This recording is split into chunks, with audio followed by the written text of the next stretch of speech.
योगदानमा आधारित सामाजिक सुरक्षा कार्यक्रम अनिवार्य लागू गर्न पहल गर्ने प्रधानमन्त्री दाहालको बाचा। कान्तिपुर समाचारमा आज दिल्लीमा 10 दिन उपचार गरेर स्वदेश फर्किए राष्ट्रपति रामचन्द्र पौडेल। प्रधान न्यायाधीश नियुक्तिको दबाब दिँदै कानुन व्यवसायी आन्दोलनमा। अस्पतालको ओपीडी शुल्कमा 14% वृद्धि। घर खर्च जुटाउनकै लागि दैलेखका अधिकांश युवा मुगलान पस्दा, गाउँघर युवा पुस्ताविहीन। अन्तर्राष्ट्रियमा रुस युक्रेन युद्ध अन्त्यका लागि धर्मगुरुको पहल र खेलकुदमा ईपीएलमा अर्लिङ हलान्डको कीर्तिमानी गोल। नमस्कार, अब मुख्य समाचार। आज 134औं अन्तर्राष्ट्रिय श्रमिक दिवस। 1 करोड भन्दा बढी नेपाली श्रममा संलग्न। आर्थिक मन्दीको मारमा परेका श्रमिकलाई न उचित ज्याला न कामको सम्मान। बजेटको तयारीसँगै योजना माग्न सर्वसाधारणदेखि जनप्रतिनिधि समेत सिंहदरबार धाउँदै। विकास मन्त्रालयमा निवेदनको चाङ। विज्ञ भन्छन् संघीयता कार्यान्वयनमै प्रश्न। अव्यवस्थितताले काठमाडौँ कुरूप। 15 दिनभित्र हटाउने महानगरको निर्देशनमा सेवा प्रदायको असहयोग। अटेरी गरे तार्ने काटिदिने चेतावनी। पोप धर्मगुरुले अघि सारे रुस युक्रेन युद्ध अन्त्यका लागि मध्यस्थताको प्रस्ताव। हंगेरीका प्रधानमन्त्री र रुसी चर्चका प्रतिनिधिसँग पनि छलफल। र एसीसी प्रिमियर कपको फाइनलमा नेपालले आज युएईको सामना गर्ने। जित्ने टिमले एसिया कप खेल्ने। घरेलु टोलीलाई इतिहास रच्ने मौका।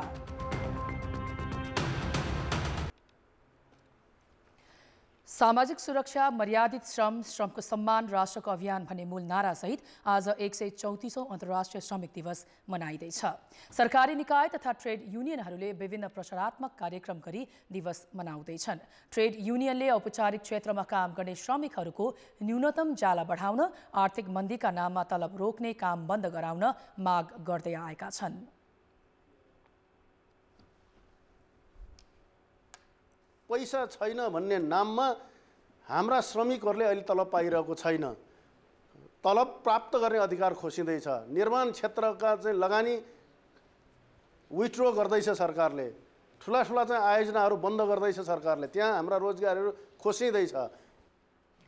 ट्रेड युनियनहरूको चर्को दबावपछि सरकारले पनि श्रमिकको न्यूनतम ज्याला बढाउने तयारी गरेको छ। उद्योगी समेतको सहमतिमा 2 महिनाभित्र तलब बढाउने जनाइएको छ। अहिले श्रमिकको न्यूनतम ज्याला भत्तासहित 15,000 रुपैयाँ छ। सरकारले 15,000 निर्धारण गरेको छ र त्यसलाई चाहिँ नै अहिलेको बजारको महँगी अनुसार त्यो भएन भने विभिन्न श्रमिक दाजुभाइ दिदीबहिनीबाट त्यो कुराहरू आएको छ। त्यो भएको हुनाले हामीले त्यसलाई रिभ्यू गर्नको लागि हामीले कमिटी बनाएका छौँ। यहाँ त्यसमा चाहिँ उद्योग वाणिज्य सङ्घ र ट्रेड युनियनको साथीहरूको चाहिँ कमिटी छ। अब हामी 1 महिनाभित्रै त्यो स्यालेरीलाई पुनरावलोकन गर्ने र त्यो लगायतका अरू सुविधाहरू लाई पनि वृद्धि गर्ने भन्ने हिसाबमा चाहिँ मन्त्रालयले काम गरिरहेको छ। राष्ट्रिय जनगणना 2078ले 1 करोड 10 लाख 38 हजार मानिस कुनै न कुनै किसिमको रोजगारीमा संलग्न रहेको देखाएको छ। यसमध्ये कृषि, वन र माछा पालनमा 50%, सामान्य वा प्राथमिक पेसामा 23%, सेवा तथा वस्तु बिक्रीमा करिब 6% संलग्न छन्। श्रमिक दिवसका अवसरमा विभिन्न दलका नेताहरूले शुभकामना दिएका छन्। दैलेखका 11वटै स्थानीय तहका गाउँ चहार्ने हो भने अधिकांश घरमा पुरुषहरू भेटिँदैनन्। सरकारले गाउँघरमै रोजगारी उपलब्ध गराउला र परिवारसँग सुख दुःख बाँडेर गाउँमै ज्याला मजदुरी गरौला भनी आशा राखेका जनतालाई निराशा मात्रै हात लागेको छ। घर खर्च जुटाउनका लागि दैलेखका अधिकांश युवा मुगलान पस्दा, गाउँघर युवा पुस्ता विहीन भएको हो। गाउँघरमा आय आर्जन र रोजगारको कुनै काम नभएपछि पाखुरीमा बल भएका दैलेखी युवाहरू दिनदिनै भारततिर गइरहेका छन्। घर परिवारसँगै बस्ने र सुख दुःखमा रमाउने चाहना भए पनि आय आर्जनको कुनै मेलो नहुँदा बाध्यतावश युवा पुस्ता मुगलान पस्दा गाउँमा वृद्ध जनसङ्ख्या तथा महिला र बालबालिका मात्रै भेटिन्छन्। आम नागरिकको सबैभन्दा नजिकको स्थानीय सरकारसँग बीचमै पढाइ छोडी काला पहाड धाउने युवा जमातलाई गाउँघरमै रोक्ने योजना अहिलेसम्म बनेकै छैन। कसलाई परदेशी हुन रहर थियो र एउटा बाध्यताले सबै गाउँको दाजुभाइ दिदीबहिनीहरू परदेशी हुनुभएको छ। त्यसमा अप्ठ्यारो त लागिरहेछ, तर सरकारको पनि ध्यान जाओस्। जिल्लाका धेरै गाउँमा उत्पादन भएको अन्नले 4 महिना पनि खान पुग्दैन। सिँचाइ सुविधा नहुँदा खेतीयोग्य जमिन बाँझै राख्नुपर्ने अवस्था छ। यस क्षेत्रका युवा मुगलानी सहरमा आफ्नो ऊर्जाशील समय खर्चेर परिवार पाल्न बाध्य छन्। स्थानीय सरकारले पनि केही गरे जस्तो लाग्दैन अनि त्यो भएर पनि हाम्रो गाउँठाउँका युवकहरू चाहिँ विदेश पलायन हुनुपर्ने, विदेश जानुपर्ने, गाउँमा वृद्धहरू अब महिलाहरू मात्रै छोडेर भए पनि केटाकेटी मात्र छोडेर भए पनि हामीहरू जानुपर्ने बाध्यता। बिहान साँझ छाक टार्नको लागि छोराछोरी पढाउनको लागि हामीलाई एकदम समस्या हुन्छ। त्यसकारणले पैसाको सबभन्दा ठुलो समस्याको कारण उहाँहरू विदेश जानुपर्ने। परिवारको भरण पोषणको बोझले थिचिएको दुर्गम गाउँका किशोर र युवाहरूको कालापहाड आउजाउले उच्च शिक्षाको बाटो बीचमै थुनिन्छ।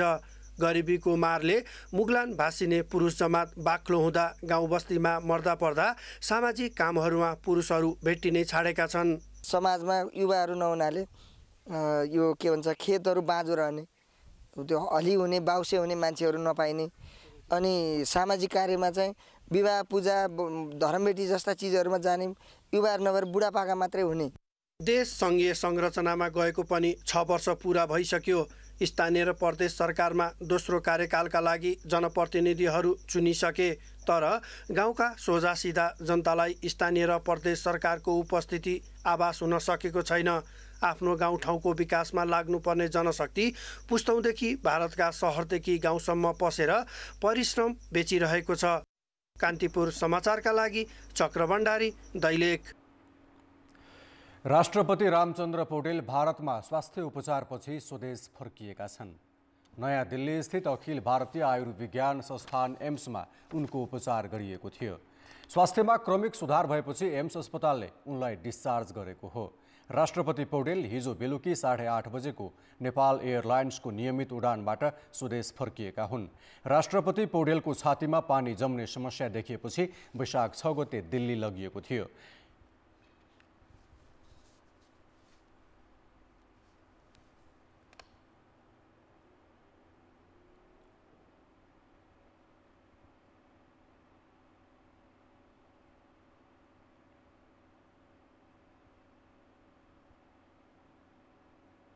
यसैबीच नेपाली कांग्रेसका नेता एवं सांसद चन्द्र भण्डारी पनि भारतमा उपचारपछि हिजै स्वदेश फर्किएका छन्। गत फागुन 3 गते बुद्धनगर स्थित निवासमा ग्यास चुहावट हुँदा आगलागी भएर घाइते भएका भण्डारी मुम्बईमा 2.5 महिना उपचारपछि स्वदेश फर्किएका हुन्। उनको स्वास्थ्यमा क्रमिक सुधार आएको छ। प्रतिनिधि सभाको उपनिर्वाचन सकिए लगत्तै राष्ट्रिय स्वतन्त्र पार्टीले सरकारमा सहभागी हुने चाहना व्यक्त गरेको छ।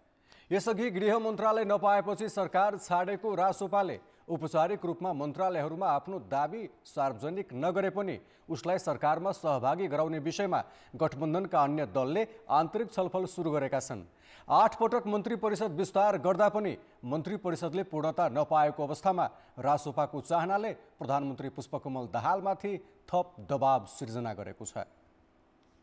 गृह मन्त्रालय नपाएपछि माघ 22 मा सरकार छोडेको राष्ट्रिय स्वतन्त्र पार्टीले अहिले फेरि सभापति रवि लामिछाने पुनः निर्वाचित भएर आएपछि सरकारमा सहभागी हुन खोजेको रासोपालाई सरकारभन्दा बाहिर राख्दा अर्को गठबन्धन बन्ने र आफू असुरक्षित हुने प्रधानमन्त्री दाहालको बुझाइ छ।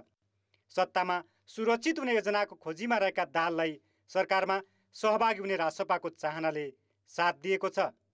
तर सरकारमा सहभागिताका लागि यसअघि नै रासोपाले राखेको गृह मन्त्रालयको अडानले भने प्रधानमन्त्रीलाई केही असहज बनाएको बताइन्छ।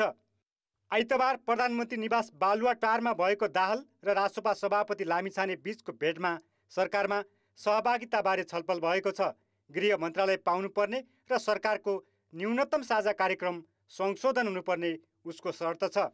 पछिल्लो गठबन्धन बनेपछि त्यहाँ उहाँले केही घटबड गर्नुभयो र त्यो गरिरहँदाखेरि पनि हाम्रा कुराहरू चाहिँ नि रहिरहे हुन्थ्यो भन्ने हाम्रो एउटा चाहना थियो। तर अब नीति तथा कार्यक्रमलाई मैले चाहिँ नि मूलभूत रूपमा सरकारकै हो भन्ने बुझेको छु। यस हिसाबमा उहाँले जे गर्नुभयो त्यसप्रति मेरो ठुलो आपत्ति छैन। तर अब फेरि हामी सरकारमा जाने हो भने चाहिँ नि हाम्रा कुराहरू, हाम्रा बाचाहरू, हामीले जनतामाझ गरेको हाम्रो प्रतिबद्धताहरूलाई पनि त्यहाँ समाहित गर्नुपर्छ। सरकार छाडे पनि समर्थन नछाडेको रासोपाले सरकारमा सहभागिताबारे औपचारिक निर्णय लिन सोमबार बैठक बोलाएको छ।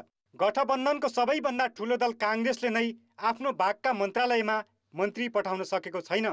काङ्ग्रेसको आन्तरिक विवाद र जसपा अध्यक्ष उपेन्द्र यादवको संसद प्रवेशसँगै रासोपाको सत्ता चाहनाले परिस्थिति थप पेचिलो बनेको छ। गठबन्धनका पार्टीहरू मिलेर यसलाई चाहिँ गम्भीर छलफल गरेर उनीहरू चाहन्छन् भने सरकारमा ल्याउँदा त्यति अप्ठ्यारो हुँदैन, हिजो पनि ल्याएकै हो। त्यसकारण उनीहरूको चाहना र गठबन्धनले सरकारमा आउँछु भन्दाखेरि त्यसलाई चाहिँ नकारात्मक रूपमा लिनुपर्छ भन्ने चाहिँ मलाई लाग्दैन। प्रधानमन्त्री दाहालसँग अझै 4 मन्त्रालय छन्। गठबन्धनका सबै दललाई भाग पुर्याउन र रासोपालाई पनि सरकारमा सहभागी गराउन यो सङ्ख्या पर्याप्त छैन। तर पनि दाहाल रासोपालाई सरकारमा सहभागी गराउन प्रयासरत छन्। रासोपा सरकारमा आउने स्थितिमा त अब उसलाई अब नआउने भन्ने त कुरै भएन। त्यसमा सरकारमा आउने कुरामा प्रधानमन्त्री सबै हामी गठबन्धन दलसँग आबद्ध नेताहरू सबै हामी सकारात्मकै छौँ। अब छलफलले के निष्कर्ष निस्किन्छ भन्ने कुरो त पछिको कुरा हो। दाहालले रासोपालाई सरकारमा सामेल गर्दा काङ्ग्रेसको भागमा परेको एउटा मन्त्रालय घट्नेछ भने माओवादीले पनि केही मन्त्रालय छाड्नु पर्नेछ। त्यसका लागि उनले काङ्ग्रेस र जसपाको सहमति लिनुपर्नेछ। गठबन्धनको ठुलो दल काङ्ग्रेसलाई विश्वासमा राख्दै रासोपा र जसपा लगायत दललाई साथमा लिएर अगाडि बढ्न भने दाहाललाई कम चुनौतीपूर्ण छैन। कान्तिपुर समाचारका लागि क्यामेरामा राजेन्द्र महर्जनका साथ प्रकाश बम, काठमाडौँ। मुलुकमा सङ्घीयता कार्यान्वयनमा आएको 7 वर्ष बितिसकेको छ, तर अहिले पनि साना ठुला विकास आयोजनाको फाइल बोकेर सिंहदरबार धाउनेको लर्को छ। साना आयोजनाको कार्यान्वयन स्थानीय तहले, मध्यम खालका आयोजना प्रदेश सरकारले र ठुला आयोजना सङ्घीय सरकारले सञ्चालन गर्ने नीति भए पनि नयाँ बजेटको गृह कार्य चलिरहँदा स्थानीय तहका जनप्रतिनिधि, सङ्घीय प्रदेशका सांसद तथा दलका नेताहरू योजना माग गर्न विकास मन्त्रालयको ढोका चाहन व्यस्त छन्। गोर्खाको शहीद लखन गाउँपालिका वाडा नम्बर 2 की वाडा अध्यक्ष सकुन थापा दलबलसहित आइतबार सिंहदरबार स्थित भौतिक पूर्वाधार तथा यातायात मन्त्रालयको गेटमा भेटिन्। मनोकामनादेखि तिउरे भन्ज्याङ जोड्ने सडक कालोपत्रे गर्न बजेट माग गर्दै उनी सिंहदरबार आएकी हुन्। शहीद लखनको मनोकामनामा रामसाघाटदेखि मनोकामनादेखि तिउरे भन्ज्याङसम्मको पिच बाटोको लागि हाम्रो टिम यहाँसम्म आइरहेको। माओवादी केन्द्रका नेता कुशल लिम्बू नेतृत्वको समूहले त 5 मन्त्रालय धाइसकेको छ। 1 लाखदेखि 1 करोडसम्मको योजना लिएर आएको यो समूह बजेट पाउनेमा भने ढुक्क छैन। त्यस्तै काङ्ग्रेस नेता तथा सांसद श्याम घिमिरे पनि उल्टो थिति नभएर पो सिंहदरबार धाउनु परेको बताउँछन्। माग गर्ने कानुन इकाइसँग न कुनै समन्वय छ। यो ढङ्गले चाहिँ यो व्यतिथिबाट चाहिँ हामी जुन माग गर्ने जुन परम्परा छ, यही परम्परालाई पछ्याउँदै माग गर्दै हिँडेका छौँ। अब यसले हामीलाई कहाँ पुर्याउँछ विकासको बाटोमा यो म भन्न सक्छु। तटबन्धन कामहरूको के समस्या थियो, त्यो समस्यालाई हल गर्न निम्ति के गर्न सकिन्छ भनेर यहाँका मन्त्रीहरू सचिवहरूलाई मैले भेट्दाखेरि अब परिस्थिति असहज छ भन्ने कुरामा पुगेको छ। समग्रमा सबैलाई समेटेर त्यो भूगोलमा कुन चिज आवश्यकता छ, गोरेटोको आवश्यकता छ कि ग्राभेलको आवश्यकता छ कि शिक्षाको आवश्यकता छ कि स्वास्थ्यको आवश्यकता छ कि पहिलो प्राथमिकता कसलाई दिने भनेर योजना बनाएर कार्यान्वयन गर्यौं भने आगामी आर्थिक वर्षको बजेटमा योजना समावेश गरिदिन आइतबार मात्रै भौतिक योजना मन्त्रालयमा 100 भन्दा बढी निवेदन दर्ता भएको छ। अहिलेसम्म 2500 भन्दा बढी निवेदनमा 5000 भन्दा बढी योजना माग गरिएको मन्त्रालयले जनाएको छ। तर यस्ता कुनै पनि योजना राष्ट्रिय योजना आयोगको योजना बैंकमै प्रविष्ट गर्नुपर्ने भए पनि योजना आयोग बाहिरैबाट माग आउँदा विकासे मन्त्रालयहरू दबावमा छन्। माग त गर्न पाइन्छ नि हैन, राज्यसँग माग गर्ने कुरा हो, माग गर्न पाइन्छ। त्यो भने थुप्रै निवेदनहरू चाहिँ अहिले परेका छन्। त्यस सम्बन्धमा चाहिँ अहिले हामी छलफलमा छौँ कसरी यसलाई सम्बोधन गर्न सकिन्छ कि सकिन्न। चालु आर्थिक वर्षको बजेटमा मात्रै 50 लाख सम्मका खानेपानी, पर्यटन र शहरी विकास सम्बद्ध योजना स्थानीय तहमा पठाइएको थियो। त्यस्तै 1 करोड सम्मका खानेपानी, पर्यटन र शहरी विकास, 2 करोड सम्मका सिंचाई र नदी नियन्त्रण योजना सहित 5 करोड रुपैयाँको सडक योजना प्रदेशले नै कार्यान्वयन गर्ने घोषणा गरिएको थियो।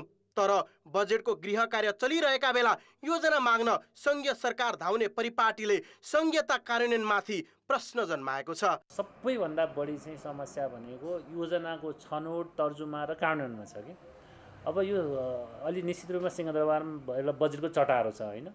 र हरेक मन्त्रालयमा जानुभयो भने विशेष गरी विकास मन्त्रालयमा ठुलो भिडभाड तपाईँले देख्न सक्नुहुन्छ। स्रोत सङ्कुचनका कारण सरकारले आर्थिक वर्ष 2080-81 का लागि करिब 17 खर्ब बराबरको बजेट ल्याउने तयारी गरेको छ। तर यस्तो अवस्थामा नेता, सांसद, जनप्रतिनिधिहरूले बजेट पर्ने सुनिश्चित नभए पनि आफ्नो पहुँच देखाउन सिंहदरबार धाइरहेका छन्, जसले स्थानीय तह र प्रदेशको भूमिका नै खुम्च्याइरहेको त छैन। कान्तिपुर समाचारका लागि जिल्ला सहकर्मीहरूको सहयोगमा क्यामेरामा सञ्जय लुइटेलका साथमा विकास आचार्य, काठमाडौँ। अब जनताको आवाज हामीले 7 प्रदेशमा सोधेका छौँ। सङ्घीयतामा पनि सानातिना योजनाका लागि बजेट माग्न सिंहदरबार धाउने प्रवृत्तिलाई के भन्नुहुन्छ?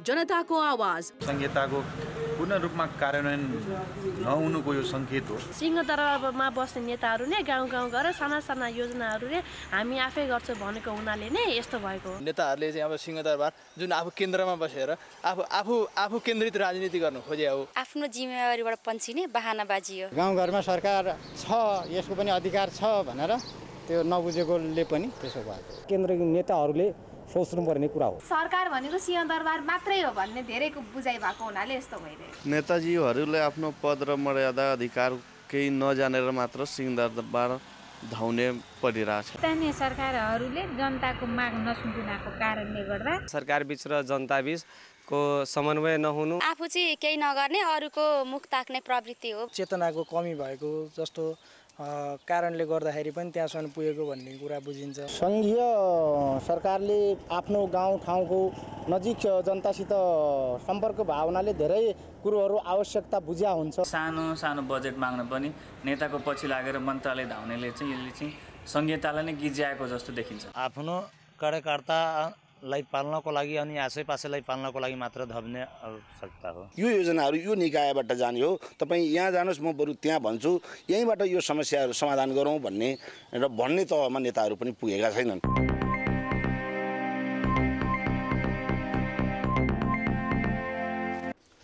निर्माणाधीन 900 मेगावाटको अरुण तेस्रो आयोजना स्थल फ्याक्सिन्दामा सुक्खा पहिरो खसेपछि थुनिएको अरुण नदी 8 घण्टापछि आफ्नै धारमा फर्किएको छ। अरुण नदी आफ्नै धारमा फर्किए पनि जोखिम भने कायमै छ। जिल्ला प्रहरी कार्यालयका डीएसपी वीरेन्द्र गोदारका अनुसार आइतबार दिउँसो 2:45 आफ्नै धारमा नदी फर्किएको हो। आइतबार बिहान 7:45 सुक्खा पहिरो खसेपछि अरुण नदी थुनिएको थियो। अरुण तेस्रो आयोजना निर्माणका क्रममा 26 मिटर अग्लो बाँध निर्माण भइसकेको छ। अरुण थुनिएपछि 26 मिटर अग्लो बाँधमा पानी भरिएर आफ्नै धारमा फर्किएको हो। 26 मिटर अग्लो बाँधमा पानी जमेपछि करिब 2 किलोमिटर पानी ताल भएर बसेको छ। बाँध पुरै भरिएका कारण जोखिम कायमै रहेको भन्दै जिल्ला प्रशासन कार्यालय र स्थानीय तहले अरुण नदी छेउछाउका बस्तीका बासिन्दालाई सजग हुन आग्रह गरेको छ। अरुण थुनिएपछि अरुण तेस्रोमा ड्याम साइटको काम ठप्प भएको छ। सुक्खा पहिरो भने नियमित झरिरहेको छ। घटनास्थलमा प्रहरी, सशस्त्र र नेपाली सेना सक्रिय रहेको छ। हामीसँग समाचार अझै बाँकी नै छन्। काठमाडौँ महानगरपालिकाले अनावश्यक तार व्यवस्थापन गर्न 15 दिने सूचना जारी गरे पनि सेवा प्रदायक कम्पनीले चासो देखाएका छैनन्। व्यवस्थापनमा जनशक्ति अभाव भए वडा स्तरबाटै उपलब्ध गराउने पनि महानगरले जनाएको छ। महानगरले शहरी सौन्दर्य र विद्युतीय जोखिम न्यूनीकरणका लागि अनावश्यक तार व्यवस्थापन गर्न नियमनकारी निकायलाई 15 दिने अल्टिमेटम दिएको थियो। वैशाख 12 गते जारी सूचनामा महानगरले टेलिफोन, इन्टरनेट तथा केबल सेवा प्रदायक तथा सङ्घ संस्थाहरूलाई आफूले राखेका अनावश्यक तार हटाउन र अनावश्यक तारमा सङ्केत चिन्ह लगाउन आग्रह गरेको थियो। यसो नगरे 16औं दिनदेखि आफै हटाउने महानगरले बताएको थियो। हामी आफै गर्छौँ। त्यो गर्दाखेरि चाहिँ त्यसको जिम्मेवारी उहाँहरू आफै पर्छ। हामी चाहिँ तार काट्ने चाहिँ त्यो लान्छौँ, छेटियो आफैले चाहिँ बेहोर्नु पर्ने हुन्छ। त्यस कारणले गर्दाखेरि सहकार्य गरेर सबै वडा कार्यालयमा गएर उहाँहरूले चाहिँ त्यो सहकार्य गर्दाखेरि चाहिँ बरु चाहिँ टाइमिङ मिलाऊँ, कुन वडामा कहिले गर्ने हो, कति मान्छे चाहिने हो र चाहिँ दुवै पक्ष बसेर चाहिँ यो 15 दिनभित्र सकेन भने अर्को 5 दिन थपेर चाहिँ हामी यसलाई काम सल्टाउँ। काठमाडौँ महानगरपालिकाले विद्युत प्राधिकरण, दूरसञ्चार प्राधिकरण, केवल प्रसारक सङ्घ, सीसीटीभी क्यामेरा तथा सञ्चार प्रणाली सञ्चालन गर्ने काठमाडौँ उपत्यका प्रहरी कार्यालय रानी पोखरी लगायतलाई पनि अनावश्यक तार हटाउन समन्वय गरिदिन आग्रह गरेको थियो। नियामक निकायहरूले महानगरले तार व्यवस्थापनमा दिएको चासो र कार्यलाई स्वागत योग्य बताएका छन्। वर्षौंदेखि प्रयास गर्दा पनि नसकेको कामलाई महानगरले निरन्तरता दिन लाग्नु स्वागत योग्य भए पनि समय सीमा पर्याप्त नरहेको उनीहरूको भनाइ छ। महानगरीय प्रहरीको पनि छ, सुरक्षाको तारहरू पनि छन् भनेपछि यसलाई चाहिँ अब के छ, मल्टी पार्टी छ, त्यहाँ समन्वय गरेर जानुपर्ने अवस्था चाहिँ छ।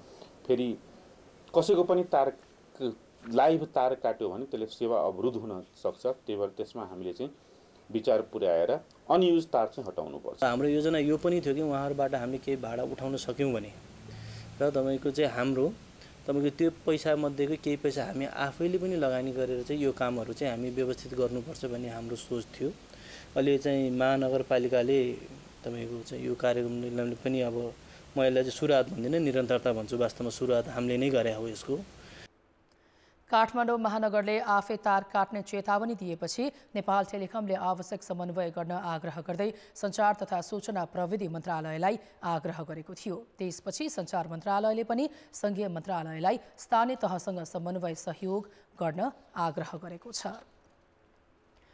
काठमाडौँको कपनमा 2 साता अघि निरा पाण्डे आचार्यको हत्या सुनको सिक्री लुट्न मात्र भएको प्रहरीले दावी गरेको छ। पाण्डेको हत्या भएको 2 सातापछि झापाका विनोद विश्वकर्मालाई पक्राउ गरेको प्रहरीले घटनामा सिक्री लुट्ने बाहेक अन्य उद्देश्य नखुलेको बताएको हो।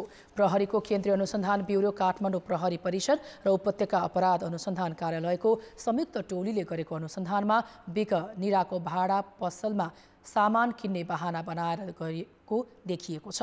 आफूले किन्न चाहेको सामान प्याक गर्न लगाएर एटिएमबाट पैसा निकाल्ने भन्दै बाहिर गएका बिकले फर्किएर निरालाई पछाडिबाट आक्रमण गरेको र प्रतिवाद गर्दा पसलकै चक्कुले प्रहार गरेर हत्या गरेको प्रहरीको दावी छ।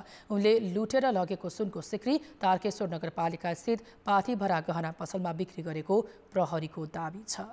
पैसाले एकदमै समस्या भएको र लुटपाट गर्ने हिसाबले जाँदाखेरि अचानक यो केटीको प्रतिकार भइसकेपछि मार्न पुगेको र त्यसपछि यो केटी बढी प्रतिरोध गर्ने कुरामा यसले पूर्ण रूपमा त्यो घटनामा चलिरहेको हुँदाखेरि कहीँ कतै प्रतिकार गर्छ अथवा फेरि बाँच्छ कि भन्ने आशंकामा उसले धेरै पटक प्रहार गरेको देखिन्छ, जसले गर्दाखेरि यदि प्रोफेसनलको हिसाब हो भने फरक ढङ्गले हुन्छ भन्ने हाम्रो मान्यता हो।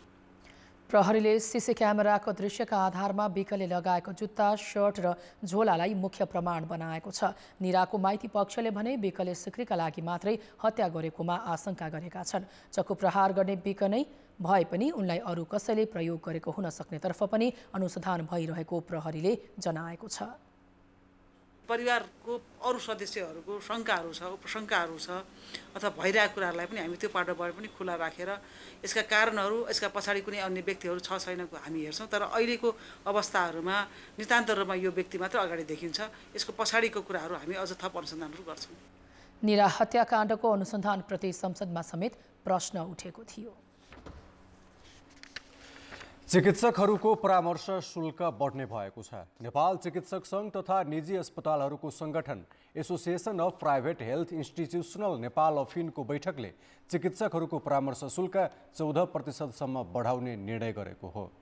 यो निर्णय आगामी जेठ 1 गतेदेखि लागू हुने चिकित्सक सङ्घले जनाएको छ। अनुभव तथा योग्यताका आधारमा तोकिएको नयाँ परामर्श शुल्क न्यूनतम 420 रुपियाँदेखि बढीमा 940 रुपियाँसम्म कायम गरिएको छ। अब एमबीबीएस तथा बीडीएस गरी 5 वर्षसम्म अनुभव भएकाहरूले 420 र त्यसभन्दा बढी अनुभव भएकाहरूले 515 रुपियाँ लिन पाउनेछन्। यस्तै एमडी एमएसको योग्यता भई 5 वर्षसम्म अनुभव भएकाहरूले 750 र त्यसभन्दा बढी अनुभव भएकाहरूले 800 रुपियाँ लिनेछन्। डीएमएमसीएच गरी 5 वर्षसम्म अनुभव भएकाहरूले 880 र त्यसभन्दा बढी अनुभव भएकाहरूले 940 रुपियाँ परामर्श शुल्क लिन पाउनेछन्। ओपीडीको कन्सल्टेसन फीमा मात्रै भनेका छौँ र न्यूनतम 420 रुपियाँ पुगेको छ, जुन एमबीबीएस गरेर 5 वर्षभित्रको अनुभव भएको भने एमडी गरेर 10 वर्षभन्दा बेसी या एमसिएसजिएम गरेर 5 वर्षभन्दा बेसीको 940 तोकेका छौँ र यसमा अस्पतालले आफ्नो सुविधा हेरेर 20-25% थपेर लिन मिल्ने भनेका छौँ र मेडिकल अफिसरको तलब चाहिँ नेपाल सरकारले तोकेको न्यूनतम 8औं तहको सर दिनुपर्ने भनेका छौँ। नेपाल राष्ट्र बैंकको मुद्रास्फीतिका आधारमा प्रत्येक 2-2 वर्षमा शुल्क पुनरावलोकन गर्ने अधिकार 2078 भदौ 30मा नै दिइएको स्वास्थ्य मन्त्रालयले जनाएको छ। बढेको शुल्क निजी स्वास्थ्य संस्थाहरूमा लागू हुनेछ। अब जनमतमा आजको प्रश्न। जनमत हाम्रो प्रश्न छ, चिकित्सकहरूको ओपीडी शुल्क बढाउने निर्णयलाई के भन्ने? ए, बिरामीमाथि भार, बी, महँगीको प्रभाव र सी, गुणस्तर पनि बढाऊ। जनमतको अन्तिम परिणाम आज बेलुकी 8 बजेको कान्तिपुर समाचारमा प्रसारण गर्नेछौँ। कृपया NEWS न्युज स्पेस एबीवासी टाइप गरी 34001मा SMS गरी आफ्नो मत व्यक्त गर्नुहोला। हामीसँग आर्थिक र अन्तर्राष्ट्रिय समाचार अझै बाँकी नै छन्। अर्थ र विकास प्रायोजक बर्जर वेदकोड लङ लाइफ, घाम पानी छेक्छ 10 वर्ष टिक्छ। विश्वसनीय अनि वित्तीय सेवाको अर्को परिभाषा रिलायन्स फाइनान्स लिमिटेड। सरकारले वैदेशिक रोजगारीमा गएकाहरूले खरिद गर्न मिल्ने वैदेशिक रोजगार बचत पत्र जारी गर्न थालेको 13 वर्ष भइसकेको छ। तर जानकारी अभाव र प्रक्रियागत जटिलताका कारण निकै न्यून मात्र बचत पत्र बिक्री भएको छ। यही बीच राष्ट्र बैंकले पुनः बचत पत्र बिक्री खुल्ला गरेको छ। आर्थिक वर्ष 2067-68 यता 14 अर्ब 58 करोडको बचत पत्र जारी गरेकोमा 75 करोडको मात्र बिक्री भएको छ, जुन निष्कासित रकमको 5.20% मात्रै हो। गत फागुनमा नेपाल राष्ट्र बैंकले 12.5% ब्याज दिने गरी ल्याएको वैदेशिक रोजगार बचत पत्र पनि निष्कासित रकमको जम्मा 4.5% मात्रै बिक्री भएको थियो। जो मान्छे गल्फ कन्ट्रीमा, मलेसियामा वा यस्ता हैन उत्पादनका गतिविधिहरूमा संलग्न हुने खालको जनशक्ति गएको छ, तिनीहरू सम्पन्न परिवारको मान्छेहरू छैन। जति आम्दानी गर्छ, आम्दानीको मोरलेस 70-80% भन्दा बढी खर्च गर्ने अथवा कन्जम्सन गर्नुपर्ने फ्यामिलीको मान्छेहरू गएको हुनाले एउटा कारण त यो हो। वैदेशिक रोजगारीमा गएकाहरूको प्राथमिकता बचत र लगानी भन्दा पनि जीवनस्तर सहज बनाउन उपभोगमै खर्चने हुन्छ। त्यसबाट बाँकी रहेको पैसा जग्गा जोड्नका लागि खर्चने हुँदा बचत पत्रले प्राथमिकता नपाएको हो। बचत पत्रमा श्रमिकहरूको आकर्षण बढाउन सम्बन्धित देशका दूतावासलाई सक्रिय बनाउनु पर्ने विज्ञको सुझाव छ। हाल भइरहेका मान्छेहरू हामी गन्तव्य मुलुक भन्छौँ। हाम्रो नेपाली एम्बेसीहरू जहाँ जहाँ गन्तव्य मुलुकमा छ र हाम्रो लेबर एट्याची भनेर हाम्रो कतिपय चाहिँ के अरे राजदूतावासहरू त त्यसैको लागि खुल्या हो, श्रमिकहरूको लागि खुल्या हो। त्यो हाम्रो राजदूतावासहरूले उनीहरूकोसँग छलफल गर्नु पर्यो पहिला। नेपाल राष्ट्र बैंकले पुनः वैदेशिक रोजगार बचत पत्र खुला गरेको छ। 97 करोड बराबरको यस्तो बचत पत्रमा आगामी जेठ 17 सम्ममा आवेदन दिन सकिनेछ। 6 महिनामा ब्याज भुक्तानी हुने बचत पत्र 2085 जेठ 25मा परिपक्व हुन्छ। 11% ब्याज पाइने यो बचत पत्र विदेशबाट फर्केको 6 महिना पुरा नभएकाहरूले पनि खरिद गर्न सक्नेछन्। वैदेशिक रोजगार बचत पत्र धितो राखी कर्जा पनि लिन सकिन्छ। सरकारले मुलुक सञ्चालनका लागि राजस्वले अपुग भएको रकम आन्तरिक तथा वैदेशिक ऋण र सहायताबाट पूर्ति गर्ने गर्छ। वैदेशिक रोजगार बचत पत्र आन्तरिक ऋण उठाउने अन्तर्गत पर्छ। सरकारले यो वर्ष 2 खर्ब 56 अर्ब रकम आन्तरिक ऋणबाट जुटाउने लक्ष्य लिएको छ। कान्तिपुर समाचारका लागि क्यामेरामा हेम प्रसाईका साथ सुधिल पोखरेल, काठमाडौँ। अन्तर्राष्ट्रिय समाचार। पोप धर्मगुरु फ्रान्सिसले रुस र युक्रेनको युद्ध अन्त्यका लागि मध्यस्थता गर्न चाहेको बताएका छन्। भ्याटिक प्रशासन शान्ति मिसनमा संलग्न रहेको पनि उनले बताएका छन्। पोपले रुस युक्रेन युद्धको अवस्थाका विषयमा हङ्गेरीका प्रधानमन्त्री भिक्टर ओर्बानसँग कुराकानी गरेका छन्। यस्तै रुसी अर्थोडक्स चर्चका प्रतिनिधि बिशप हिलारियोनसँग पनि पोपले बुडापेस्टमा छलफल गरेका थिए। गत वर्ष युद्ध सुरु भए यता पोपले हप्तै पछि शान्तिको व्यावहारिक पक्षका लागि आग्रह गरेका थिए। युक्रेनी प्रधानमन्त्री डेनिस सिम्हलले गत बिहिबार मात्रै भ्याटिक शहरमा पोपसँग युक्रेनी राष्ट्रपति भोलोदिमिर जेलेन्स्कीले अघि सारेको शान्ति योजनाबारे छलफल गरेका थिए। रुस युक्रेन युद्ध सुरु भएको 1 वर्ष नाघे पनि समाधानका लागि अझै सहमति हुन सकेको छैन। समाचार अझै बाँकी छन्। खेलकुद समाचार प्रायोजक लक्ष्मी स्टिल, नेपालमै ग्यारेन्टेड नम्बर 1 क्वालिटी। कान्तिपुर खेलकुद समाचारमा स्वागत छ। एसियाली मुलुक भारत र पाकिस्तानलाई विश्व क्रिकेटकै पावर हाउस मानिन्छ। यो दुई टेस्ट राष्ट्रको छिमेकी भएर पनि नेपालले अहिलेसम्म खेल्ने मौका पाएको छैन। अब भने नेपालले यी देशसँग खेल्ने अवसरबाट एक जित टाढा छ। नेपालले विश्व क्रिकेटका उत्कृष्ट देशहरूसँग खेल्ने हो भने एसिसी मेन्स प्रिमियर कपको फाइनलमा युएई को चुनौती पन्छाउनु पर्नेछ। नेपालले एसोसिएट राष्ट्र मध्येको सबैभन्दा बलियो प्रतिद्वन्दी युएईसँग आज उपाधिका लागि प्रतिस्पर्धा गर्दैछ। एसिसी मेन्स प्रिमियर कप अन्तर्गत नेपाल र युएई बीचको खेल बहुप्रतीक्षित हो। पछिल्लो समय एसोसिएट राष्ट्रमा पनि यी दुई बीचको भिडन्तलाई एल क्लासिकोको रूपमा पनि व्याख्या गरिन्छ। यी दुई देश ठूलो लक्ष्य प्राप्तिको उद्देश्य सहित एसिसी मेन्स प्रिमियर कपको उपाधिका लागि सोमबार टियु मैदानमा आम्ने सामने हुँदैछन्। यो खेलमा जित हात पार्ने टोलीले क्रिकेटका पावर हाउस भारत पाकिस्तान जस्ता देशसँग प्रतिस्पर्धा गर्ने मौका पाउनेछ। यी दुई बीच भएको पछिल्ला 4 भेटमा नेपालले 3 जित हात पार्दा युएईले 1 मात्र जित हात पारेको छ।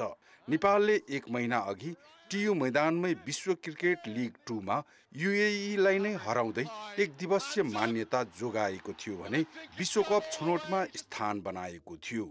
जारी प्रतियोगितामा नेपालले अपराजित रहँदै फाइनलसम्मको यात्रा तय गरेको हो। लिग 2 अन्तर्गत पछिल्लो पटक युएईसँग उसकै मैदानमा पराजय बेहोरे यताको 9 खेलमा नेपाल अपराजित छ। नेपाल सोही लयलाई निरन्तरता दिँदै एसिया कपमा स्थान बनाउने लक्ष्यमा हुनेछ। नेपालका लागि जारी प्रतियोगितामा ब्याटर कुशल मल्लले 4 खेलमा सर्वाधिक 238 रन बनाएका छन्। समूह चरणमा नचलेको नेपालको ओपनिङ जोडीले कतार विरुद्धको खेलमा 77 रनको साझेदारी गरी आशा जगाएका छन्। यस्तै बलिङतर्फ सन्दीप लामिछानेले 4 खेलमा 11 विकेट हात पारेका छन्। कतार विरुद्ध उत्कृष्ट प्रदर्शन गरेका करण केसीको नाममा 8 विकेट छ। यता युएईका लागि उच्च फर्ममा रहेका भृत्या अरविन्दले जारी प्रतियोगितामा 5 खेल खेल्दा 446 रन बनाएका छन्। मोहम्मद वासिमले 225 र रोहन मुस्तफाको नाममा 179 रन छ। नेपालले उपाधि जितेर एसिया कपमा स्थान बनाउने हो भने युएईका शीर्ष क्रमका ब्याटरलाई रोक्नु पर्नेछ। दुईटैको लागि एकदम इम्पोर्टेन्ट गेम हो हैन। दुईटै टिममा प्रेसर हुन्छ हैन। अब जसले अब राम्रोसँग त्यो प्रेसरलाई ह्यान्डल गर्छ आई थिंक त्यसले नै जित्छ होला। युएईको टिमको कुरा गर्दा आई थिंक वसिम अलिकति राम्रो खेल्छन्, माथिबाट अलि क्विक स्टार्ट दिन्छ। त्यो एरियामा चाहिँ हामीले राम्रो गर्न सक्यो भने युएई माथि अलि दबाव बनाउन सकिन्छ। 1 महिना अघि सम्पन्न विश्व क्रिकेट लिग 2 मा खराब प्रदर्शन गरेको युएईले विश्वकप छनौटको प्ले अफमा उत्कृष्ट प्रदर्शन गर्दै पुनरागमन गरेको छ। प्रशिक्षक मुदसर नजर आए यता टिमको प्रदर्शन फेरिएको छ। जारी प्रतियोगितामा पनि 5 खेलमा 4 जित हात पारेको युएईको पनि नजर उपाधिमा छ। कान्तिपुर समाचारका लागि क्यामेरामा विनोद कोजुका साथ खेलकुद ब्युरोको रिपोर्ट। कान्तिपुर खेलकुद समाचारहरूलाई यति नै। कान्तिपुर समाचार अहिलेलाई सकियो। यसपछि गुड मर्निङ नेपाल हेर्न सक्नुहुनेछ। कान्तिपुर टेलिभिजन हेर्दै गर्नुहोला। नमस्कार।